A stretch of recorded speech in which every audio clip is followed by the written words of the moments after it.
Olá, seja muito bem-vindo. Hoje a gente vai mergulhar de cabeça num conceito que é, olha, central nas escrituras cristãs. Aquele intenso conflito interno que acontece dentro da gente. A batalha entre duas naturezas opostas, a carne e o espírito. Deus e Nós apresenta Proclamação às Nações. E para começar nossa conversa, dá uma olhada nesse versículo poderoso do livro de Gálatas. Ele já define o cenário, né? Um cenário dramático de conflito, mas que também aponta para uma resolução. Tá, mas vamos ser práticos. Crucificar a carne. O que isso quer dizer no dia a dia?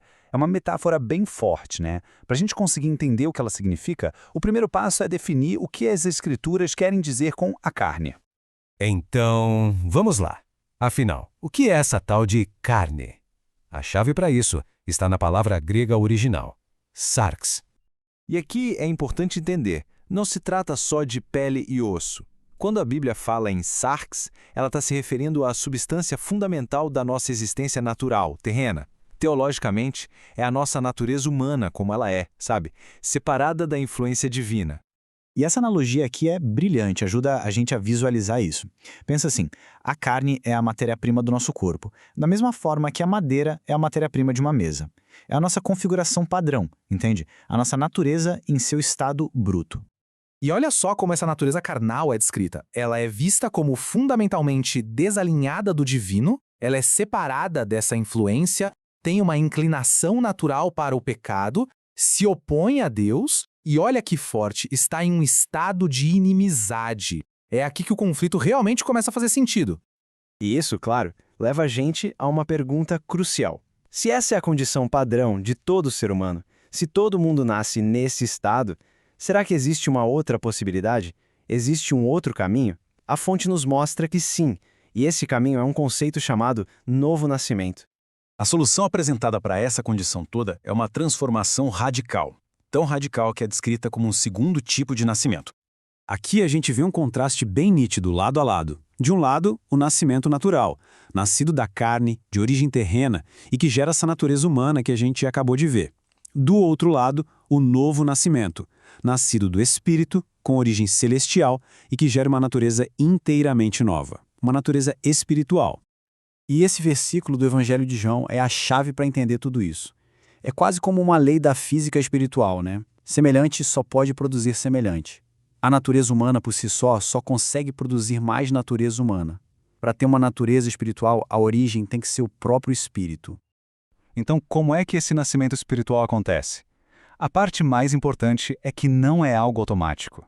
A fonte enfatiza que tudo depende de uma escolha pessoal. O processo é descrito numa sequência bem clara. Tudo começa com ouvir a mensagem sobre Cristo.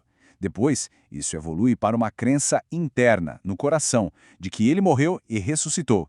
E por fim, se completa com uma declaração externa, com a boca, de que ele é o Senhor. E tem uma palavra grega específica para esse poder de escolha, exousia. E não é só poder, é mais que isso, é a autoridade, o direito e a liberdade de escolha que Deus dá a uma pessoa para que ela possa se tornar filha de Deus. Percebe? Não é uma ordem, mas um direito concedido, um presente que a gente tem o poder de aceitar ou de rejeitar. E aqui está uma das lições centrais de toda essa análise. Deus não força essa mudança. Ela é apresentada como um convite, um dom a ser recebido e não uma obrigação a ser cumprida.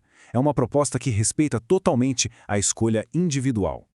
E quando esse convite é aceito, uma nova realidade interna é criada. E essa nova realidade é definida justamente por aquele conflito com o qual a gente começou. Olha só que contraste poderoso entre os dois resultados. A vida na carne é governada por instintos naturais, é uma natureza perecível, mortal. Já a vida no espírito, não significa o fim da luta. Pelo contrário, é aí que uma batalha interna começa para valer, entre a natureza antiga e a nova. E é essa nova natureza transformada que se torna capaz de herdar o reino espiritual. E este versículo de Coríntios explica exatamente o porquê dessa transformação ser tão essencial. O estado natural, perecível, é descrito como sendo fundamentalmente incompatível com a realidade eterna, imperecível.